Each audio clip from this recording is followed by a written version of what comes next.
The Lord be with you. Let us pray. Gracious God, you tell us through your holy scriptures to seek the welfare of the city. Help us to call to mind this day our sense of belonging. Even though we live in our own bubbles, we're a part of something greater, where there's so many needs and so many opportunities. Help us to seek the welfare of Charlotte and bless all those who are actively engaged in making this a city where more and more people feel safe and where they can know the joy of raising their families, of having opportunity, the joy of being fully alive. This we ask in Christ's name. Amen. Vi, I can't tell you what a thrill it is to have you here today and to have you here on a Sunday morning. And we just, none of us can appreciate what life is like for our mayor. The calls that she gets, the places that she shows up to, the conversations she has. Vi, first off, let's welcome her. Yeah. Thank you. Vi, Thank you. Vi, tell us about this call to service. I mean, when did this happen? I know that you grew up in Columbia. And I know that your family has always had a big influence on you, including your grandfather, who I believe helped start a church that your family's been involved in. Tell me about church, actually. Yeah. Tell us about your call to service. Well, I was just in Columbia yesterday for a baby shower. I can't believe at my age I'm going to a baby shower. But and Columbia is a really nice town.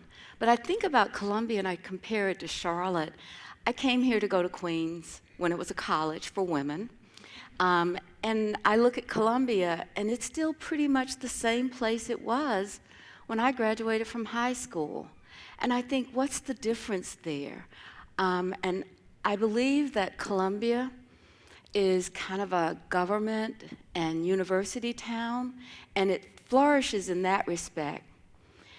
But my family there, they're entrepreneurs. They are running, my nephews just stepped into the third generation of Taylor Brothers Construction Company. On their logo says that we do everything under the dirt. And that's what they do. And they've been fortunate enough to thrive even during this pandemic, because so much of the work that's being done is trying to develop the ways that people can move around a city and utility lines and things like that, much like Charlotte right now. But I think my idea of service is really born out of my faith, first and foremost, because I always worked in a family that you worked. I tell the story that my dad and all of the men in the family at the time, because that's what men did, would sit down on Sunday afternoons and talk about who would have the money to start some kind of project or some kind of business.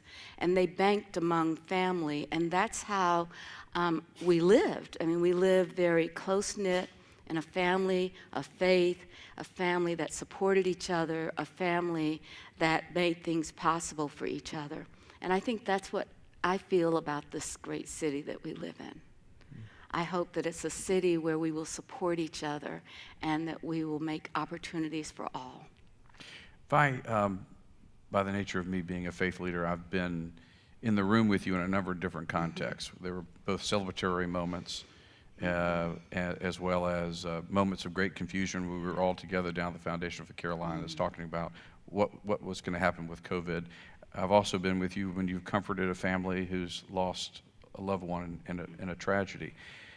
Tell us a little bit about how you pray, and sort of like how do you prepare yourself for each day, and as you're going through these experiences, what calls you back to kind of recenter? You've been serving faithfully the city over 30 years. Oh my God. You probably know more people, you've been in more contexts. So So tell us about kind of what fuels your ability to keep moving. Well, I hate to admit it, but sometimes I've had my doubts. It's a tough thing to do. Think about Mia Goodwin. And I walk back into the church section, and she's got these 3 little babies, their families back there with these 3 little ones, 3 kids under the age of 3. And she's lost her life on a highway. Those are the times that really you have to pull out every bit of the humanity and the reality, but also to be very authentic in who you are. And I think that's the way that I've been able to manage both the good times and the bad times. And when I've had doubt, I have to say to myself, Lord, please fill me up again, because there's going to be another time. And I ask that, and I try to not struggle too much with what I can't do, but to find those things that I can do and to make them possible. You operate with such a range across various institutions, agencies, organizations. You go from being with a family in a classroom to being on a global stage. Where do you learn how to do all that? Is there a training experience? I know there isn't, but tell me about just sort of what it's been like to develop those skills.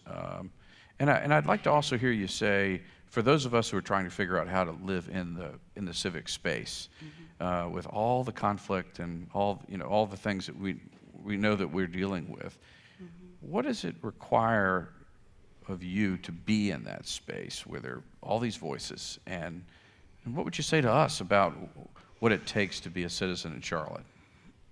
Well, that's a tough one. I have a color-coded notebook now that tells me where I'm supposed to be at certain times.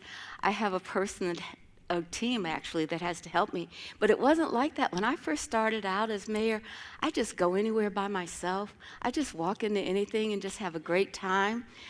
But this city has grown and matured in some ways that are very different. I was at the White House last Thursday when I flew up on whatever day. It was a day. And I was supposed to speak on a panel, and the panel was supposed to be about transportation, but then they switched me over to the climate change channel. And I'm sitting in the room and I'm texting, what do we have on climate change that I can say really quickly? And you just have to be very nimble. You really have to be nimble. Things have changed. I often travel with a police officer now, and you would think because of safety, it is some of that, but mostly it's because of parking. I can't ever get a parking space. And they can drive on the sidewalk with blue lights. Like so. What it takes in this community is to have a vision and to adhere to that vision in a way that supports it.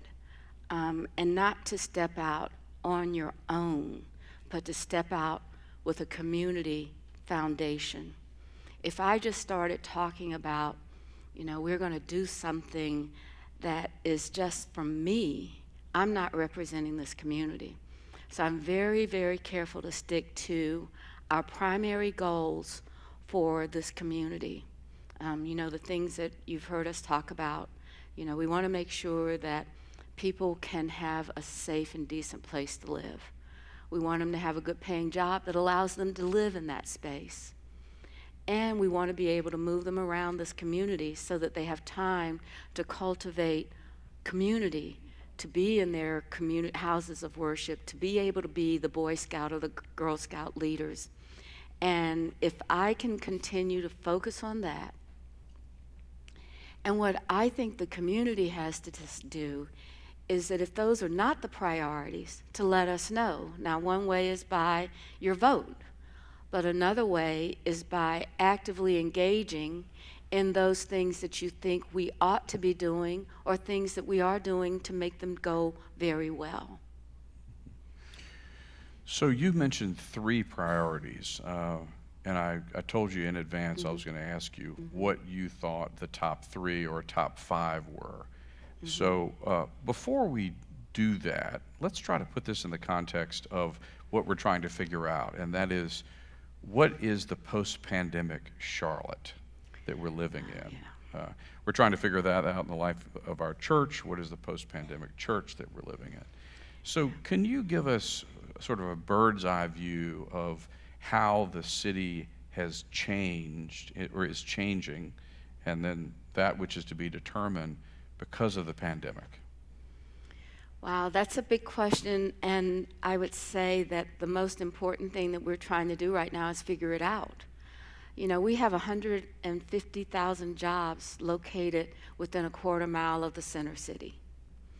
And if people are not coming back to work, what are the corporations doing? Many of you probably have had to sit in conference rooms and decide in this time where workers have a lot more flexibility, or they've become accustomed to remote work. How do you create community? I heard Brian Moynihan say one time, he says, there had been young people working in Bank of America for 3 years that had only seen their supervisor on a Zoom call or meeting. And he said, and how do they learn, or how do they get answers to the stupid questions that you have to ask in the hallway or along the way? Even in my own church, Friendship Missionary Baptist Church, we still have virtual services. We are still trying to figure out, will people be ready to come back to our church to work? What are the rules now? And I don't think anybody has the answer. If you were working for a professional service firm and you've got some ideas and what you can do better, I think they're asking now, what can I do to make this new post-pandemic issue more normal for everyone? You know, we recruited Centene heavily. I was so excited about the opportunity for 3,000 jobs out of the university area. And then they said that they did a study and productivity was equal or exceeded that they had done with remote work. And they didn't need an office building anymore. So here we are. What is the right answer? I don't think we've got it figured out yet. But I do know this. We have in the center city over 11,000 essential workers. Those people at Novant, the people at Atrium, our police officers, our firefighters, the people that pick up the garbage and the trash. They have no choices. They must come to work. And we must provide them the opportunities that we see from remote work. And how do we do that? So when I think about this personally as mayor, I think about those essential workers first and foremost. I know all of you have read about cats and everything that's crazy about it, or people, I'm sorry, I shouldn't say it. It's not crazy, what the reporters say that are crazy, because that's not a qualified assessment, in my opinion, all the time. But what I would say to you is that you cannot do this for the people that are at the top that have more choice. You've got to do it for the people that have little choice. And those are the people that still keep our hospitals clean, that come to your bedside. Those are the people that keep our city safe. That's the kind of thing that we have to think about. That's who we have to consider in this new norm. Mm-hmm. I want to ask you about, in light of what you just said, the sort of the racial wealth gap, which we know about. 70% of people who are served at crisis assistance ministry are African American versus 32% in Mecklenburg County. About a third of white families in Mecklenburg County have incomes in the highest quintile, $125,000, while less than 10% of black families do. A black man from Charlotte is 10 times more likely to be incarcerated than a white man. You've been here for a long time, and so when you begin to think about essential workers, many of whom are black and brown, when you begin to think about the numbers of people that I read there was a tremendous number of jobs that just went away during COVID, something like 51,000. I don't know if that's right or not. 1 in 9 work in service industries downtown. So when we begin to sort of think about Charlotte, when we think about the gaps, what do you see as we're sort of thinking about where we go as a congregation in terms of our focus and our efforts, which is always an ongoing conversation. What do you see as sort of the top 5 things that you'd like for us to be thinking about? You mentioned the first one. You mentioned, I'm not going to re-quote you. Tell me, where does that go toward investing in under-resourced communities that have experienced the reality of racism over all these years? I'm going to take a deep breath here. The violence that we see in our city is, I think, grounded in the inability for people to learn how to build community and what it means to live in a community. So when you have a geographic location, which we've identified 6 of in our community, all the way from Nations Ford Road, Beatty's Ford Road, Albemarle Road, Independence, those areas, East Charlotte we call it. Those are places where there's little opportunity to break out of the vestiges of segregation and racism. I mean, everybody can probably point to someone of color that's been successful and lives in that, gap, or doesn't live in the gap. But what I see in the city is that we have a large number of people that live in the gap, that haven't had the opportunities that many people have had in this community. So what I think about for communities like yours, this house of worship like yours, the opportunity to create opportunity is the best thing that could ever happen. And to target those places without trying to say, I was successful because I had access to a 4-year school, or I had access to my family generational wealth. But to go into these communities and ask what you haven't had access to do, and what can I do to promote that access for you. And I think some of the examples that we're trying to deal with is just even on crime and safety and violence. We're trying to give people alternatives to that. So I'll give you one example. At Atrium Hospital, David Jacobs is our coordinator. When someone comes in with a gunshot wound, they're likely to come back, or they're likely to go to retaliate against the person that shot them. So now what do? We actually create a social worker that goes to that person that came with the gunshot wound, and we don't say, well, let's talk about the police report. We say, what do you need for you to go home safely? Do you have a place to go home? So if you don't, we try to find that place. Do you need counseling? Do you have a job? What's going to be your next step in this journey, instead of retaliation or coming back here in the next 3 to 4 weeks, which is often what happens. So these types of programs are not going to improve us immediately. But if we don't invest now in these programs, then we are never going to get out of this hole. And I believe violence in our corridors is just what's causing violence across our city. I also believe that the lack of housing.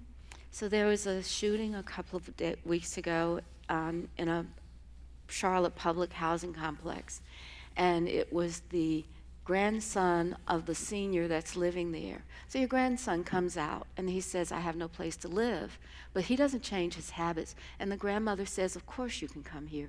These are all things that we don't have to think about, but we have to think about.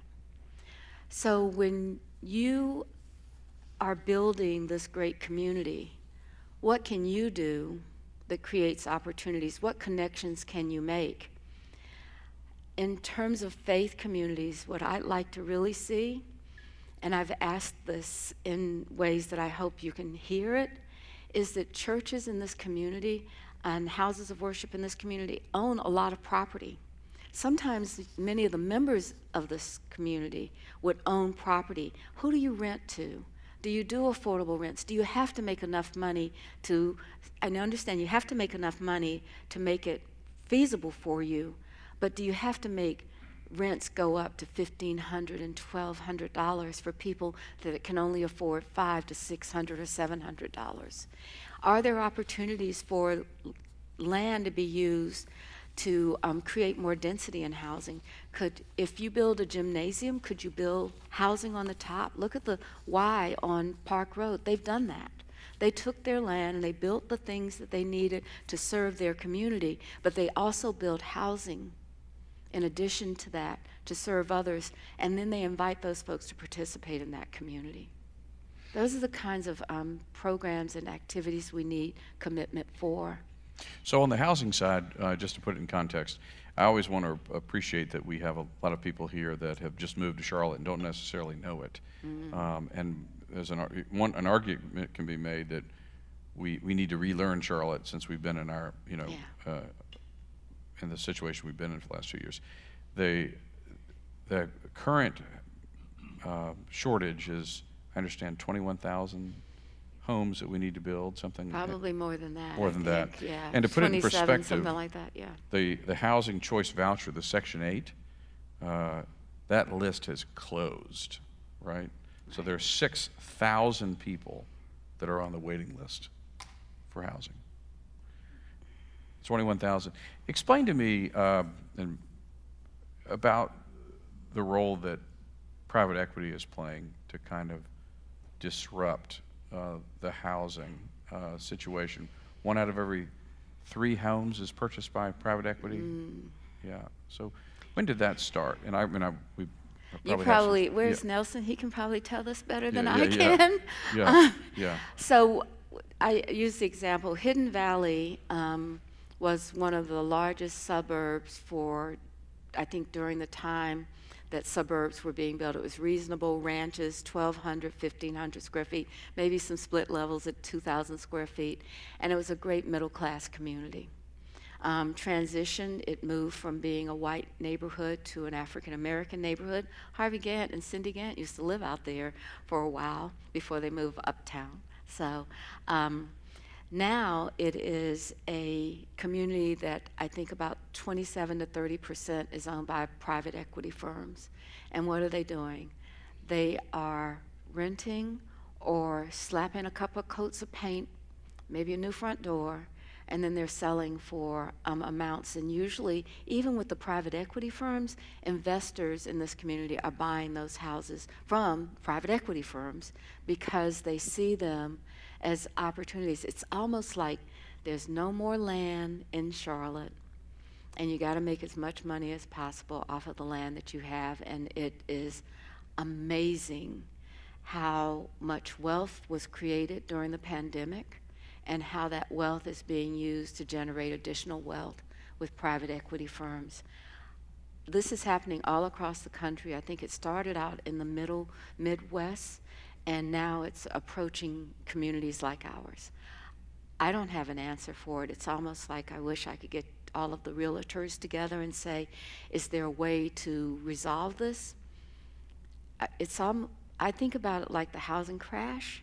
When is that going to crash, and what is the impact of it right now? It's way beyond my ability to predict, but I do know that it is creating enormous wealth for people that have wealth, and that is creating enormous hardship for people that can't afford to live in our city. The gentrification is really quite extraordinary over the last 10 years. The numbers of people who are not able to afford homes any longer. And am I correct to say that the only folks that can really get some kind of help on taxes is you have to be 85 years old, and I think this is an important marker. You have to be 85 years old and make no more than what Social Security provides for you? Social Security, that's correct. So that's a state law and a state mandate. And as you know, Charlotte, what I call from Raleigh, Chapel Hill, Greensboro, Charlotte, That's an entirely different thing than the East or the West. But some of the rules that apply statewide really hurt us a lot. And so it's very difficult. That is called the senior tax exemption from property taxes. So we created new programs around that. We've tried to make it possible that we could pay some of those taxes, your taxes pay for some of those taxes, that people can stay in. We're working with Habitat for Humanity often to repair those houses, to make sure that they can still, we call it staying in place housing. So we do repairs and we do help with tax assistance. It's a convoluted formula, but it works legally. And those are the kinds of programs that we have to have because we are different than a large part of the state in the way that we want to have people stay. But I want you to know gentrification started way before all of this was going on, just because of Charlotte's growth. And we're going to have, they say in the first 10 years we'll get the size of Asheville. In the next 10 years we'll get the size of Greensboro here. So that's like 450,000 additional people. And they have to have jobs and they have to have a place to live. So the idea around the UDO, and I know that many people of you have heard it, says it eliminates single-family zoning. Well, that's a nice little tagline to make people afraid, but it's not true. What it does is creates opportunity for someone that's staying in place, let's just say on the corridor of West Boulevard, and they're on a half-acre lot, and they decide that their kids are going to come back, or they're going to have, their parents come and live with them, that they can build a duplex on their lot or another adjoining property or another home there. We've got to have some creative ways to do this. We're not going to be New York by any stance, I think, in the next 10 years. But we've got to go up and we've got to go more. So as I'm listening to you talk about the priorities of the city, I'm hearing housing, but now I'm also hearing workforce skills. Yes. I've used this statistic before that the McKinsey, the global management firm, has said, in effect, consulting firm, has said that Charlotte is one of 10 super cities that will receive 2/3 of all the jobs over the next 10 years. And many of those jobs will be import jobs. Mm-hmm. So where does that leave? Let's go back down to to Uptown and to Black and brown members of our community, people who are in schools, who have the reading scores are at something like 19% of third grade, who are dealing with the challenges of education, they're dealing with the challenges of child care, all these various things, while also looking for a job. Where does it leave us if people are not able to enter into that workforce, the changing workforce that we see that we're feeling now and coming our way? Talk to me about what your concern is around workforce skills and jobs for people that are not currently in a job that will allow for them to pay for a home, pay for child care, and all the things that they need. So I do think that there's some good news on this front. Women in the workforce have got to come back. I mean, this is really one of the things that all of the private sector folks would talk about, and and I think the private sector understands child care is a #1 priority. There was a time that private sector companies had child care centers. I think you'll begin to see that come back. And I think that's absolutely essential. You can't have women in the workforce if they don't have child care. And women have to come back to meet the demand for the talent that we're doing, and particularly some of the jobs that are designed in a way that women can train for quickly and get back into the economy. So I think that's the good news. I think the more difficult news is the issue that we're going to have with people coming back that feel like they can make those wages work for them. People are going to shop around now. We're going to lose people if they decide that they can do better in Greensboro, they're going to move to Greensboro. We talk about people moving to Greensboro here. We have to figure out what these jobs are. We have to grow jobs, and we have to grow our wages as a result of this.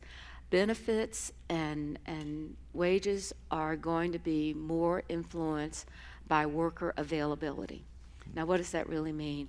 I am not a chair of the school board. I have great respect for those folks that really are willing to offer, but our educational system has got to keep up. Central Piedmont's campaign is great.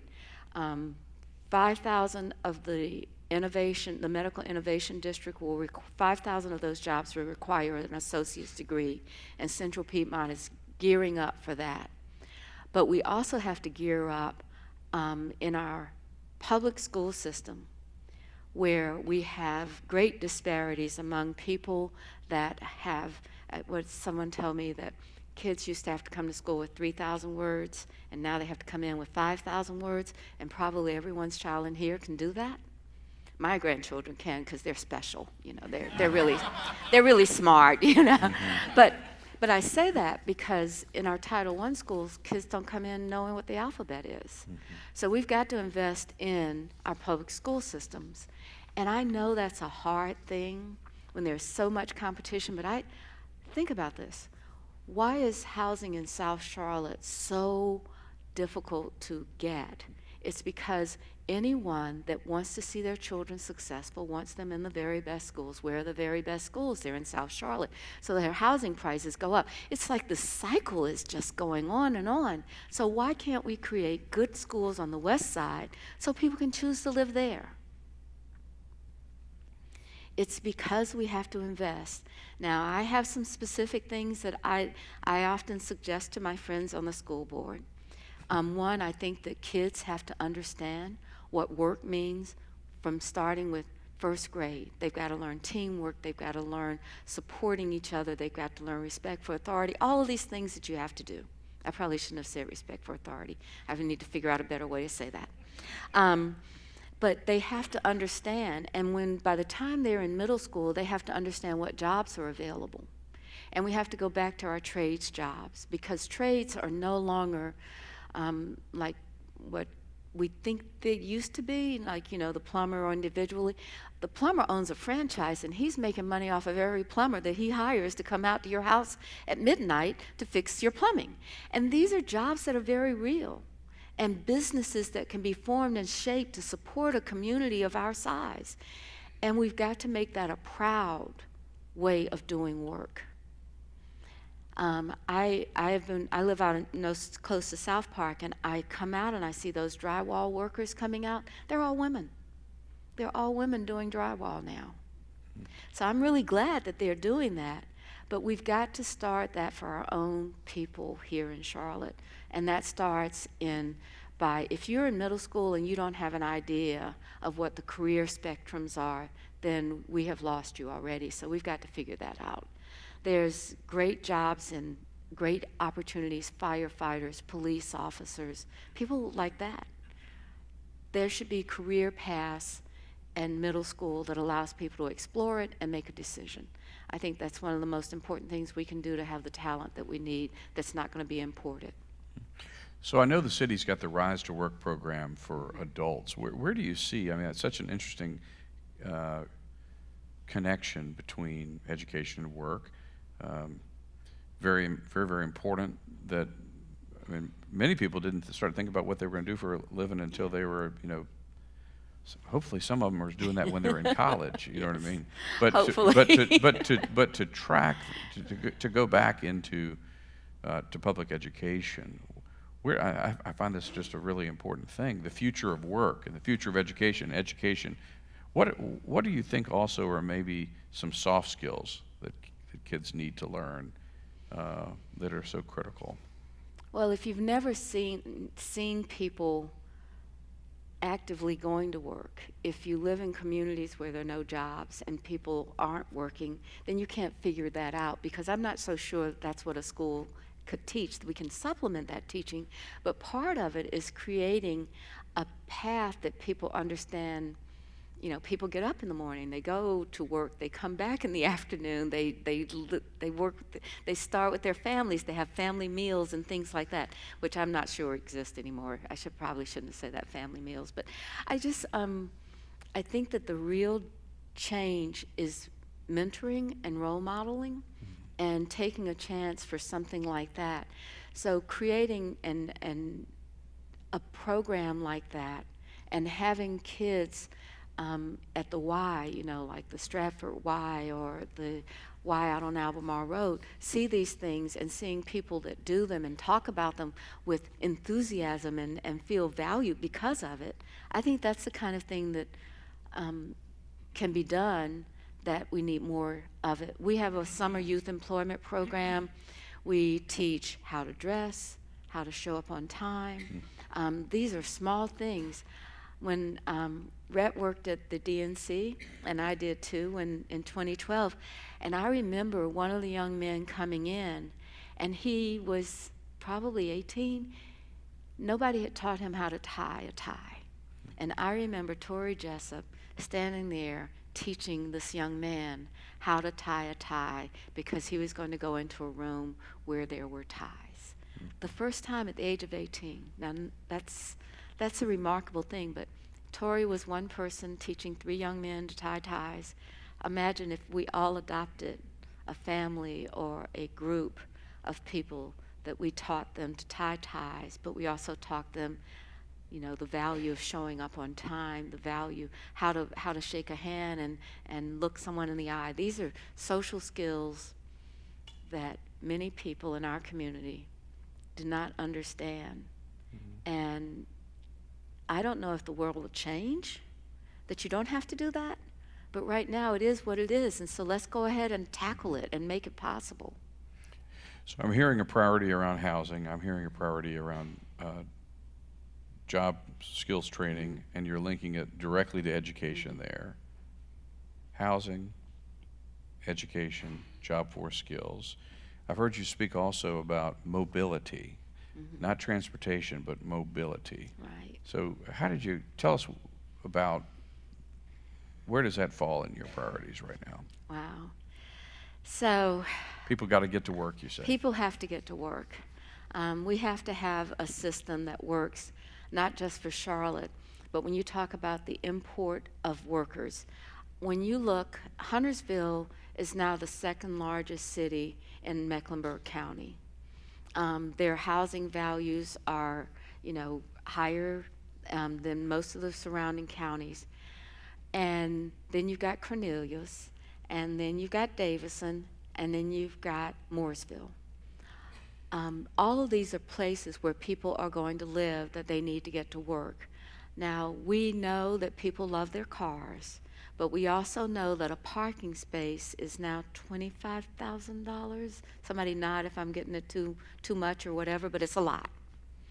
And if we're going to build parking spaces instead of housing, if we're going to build parking spaces instead of job skills, we have to rethink this. And that's what the mobility plan is about. It's about rethinking how we move people around this community. So we have the ability to build a system. The city council and the business community went to Austin, Texas. And what I like to say about that is Austin has approved a referendum where they're paying property taxes to build out a transportation mobility system that works for workforce. The issue that they have is they don't have a plan to do it, but they have the money. In Charlotte, we have a plan and we don't have any money. So we're just the opposite. A couple of points that I would make. We don't want to have code red days in Charlotte during the summer, and we have those, and we've had them. And so how do we make sure that we're doing the right thing by our emissions and having clean air for our kids? How do we deal with some of these environmental issues that were created as a vestige of segregation, where highways came through neighborhoods that are most vulnerable, and where they have the truck stops and where the highways are creating that kind of dirty air often? How do we solve that is by building a mass transit system that can serve everyone. It doesn't need to be people that, you consider poor people on the bus system. No, it needs to be people that, one, in this community, the disabled or the people that have disabilities, they need to have an adequate transportation system to be worthy in this city of them. There are all kinds of things that we can do, but this mobility plan will change the face of what we're doing. So we want to build a silver line going out Matthews. We want the red line to go to Morrisville. We want to address the congestion on South Charlotte, Providence Road. We're not going to tear down any houses on Providence Road, so we've got to figure out how to make that highway work better. We need to create roads in South Charlotte. Everything is a little bit different. I say quality of life is different for everyone, but we've got a plan that addresses all of that, including sidewalks, including bike lanes. These are things that we have to do. And it's a 20-year plan, so when people say it's $12 billion, well, yeah, it is $12 billion over 20 years. And how do we get it done? If we don't take advantage of this Infrastructure Act, Austin will take our money. Now, that's not really true. It's not just Austin, but somebody will get our money. The taxes that we sent to the federal government need to come back here. And that's why I was in D.C. last week. I always try to see Buttigieg, Secretary Buttigieg. I try to see his finance officer. I always try to say to them, we can do this with your help, and we need to do this if we're going to have those 400,000 people moving to Charlotte.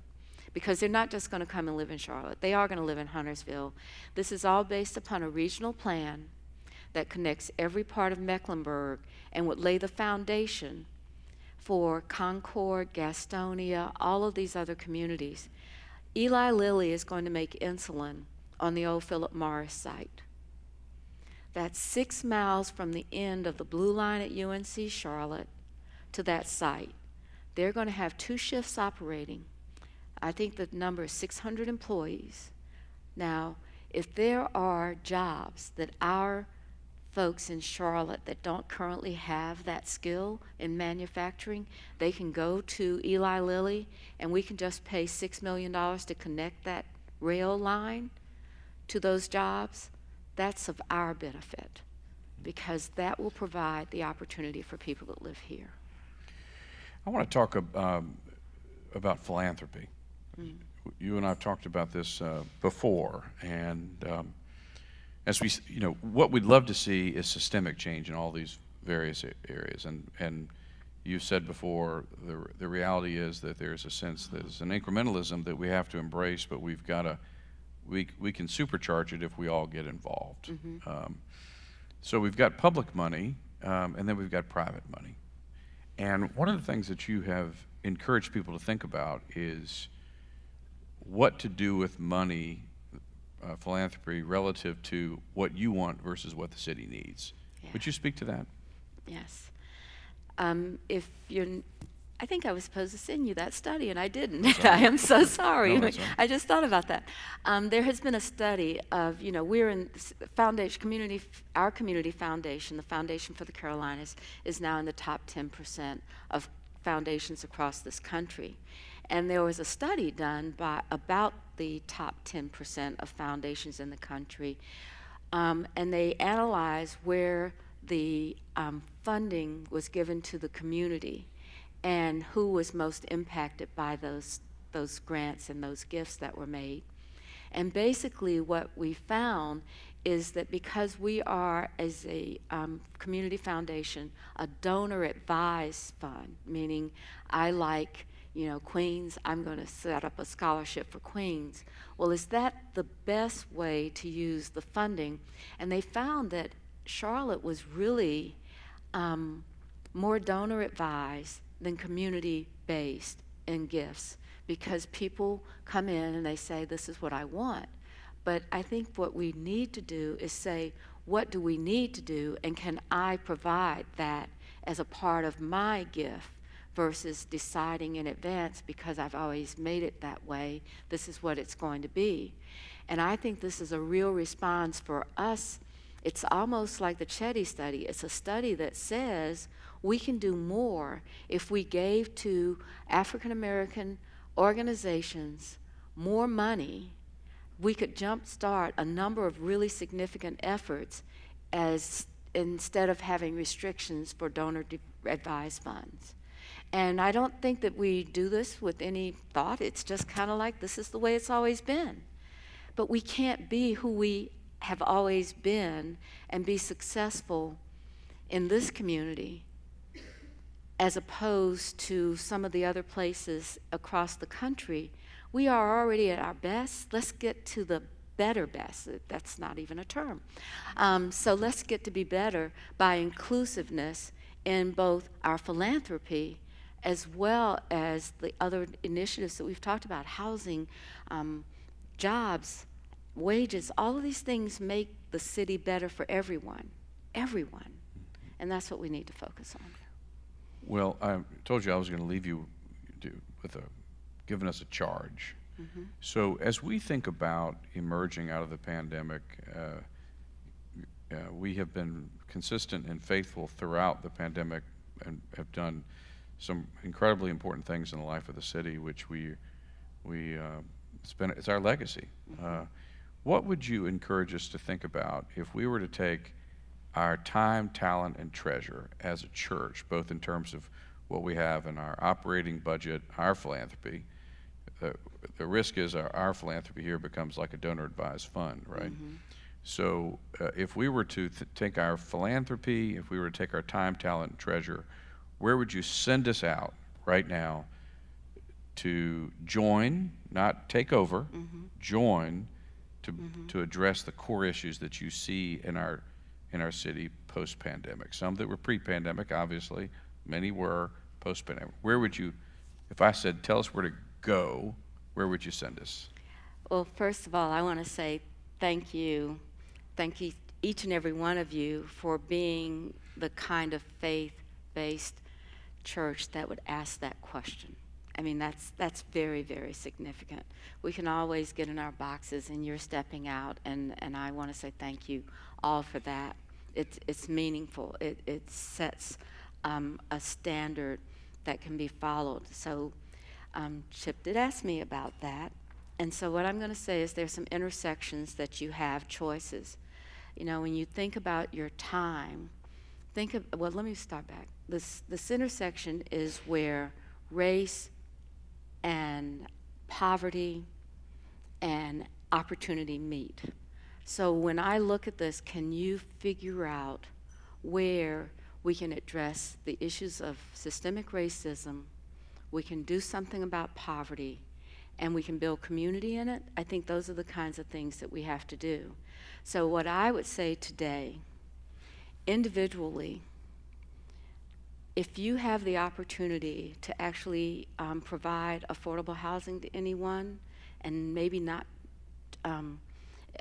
understanding that it's a difficult issue, but if you have that opportunity, I would say join one of the groups that really does work on this. And I'm not talking about homelessness. I'm talking about housing for people that need to go to work every day, because that's where we're really having to focus now. If you're working every day, you need a place to live.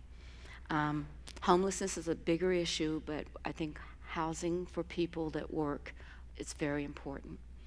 I would also say that when you have the opportunity that you're in a room where decisions are being made, to speak up and out about what we can truly do and what we can move forward on. The corridors of opportunity are the places in this community that require jobs, they require good schools, and they require a commitment towards building community in a way that includes our housing and all of those goals. Participate in those activities. Help us do that. If you own property along those corridors, if you're developing along those corridors, think about the people that live there first and how can they help you be successful in what you're doing. So I don't have a one place to go because I find it difficult to choose those one places often. But I say if you do something that you're committed to and you sustain it long enough, you can make a difference. Sustainability and putting people first will make the biggest difference. We want to thank you for your leadership. Huge sacrifice in all the ways that you step into the greatest challenges. I want to thank you personally for the ways that you've helped Christ Church out. When we've needed you because of something that we were dealing with, you took the call and you made it happen. And when you've reached out to me and to others, we've tried to stand with you as well. And we're going to continue this wonderful relationship. So thank you for being here today. And thank you also for this vision that you give, where we don't just look through the lens of our work as helping poor people, right? But helping people discover and embrace the gifts so they can be truly in a situation where so many of their dreams can come true, which is, as I said at the beginning, the joy of God is a person and a family fully alive. Yeah. So thank you so much for your love and service. No, thank you. Thank you. Thank you. The Lord be with you. And with you. Let us pray. Lord, in these divided times, we need to come together.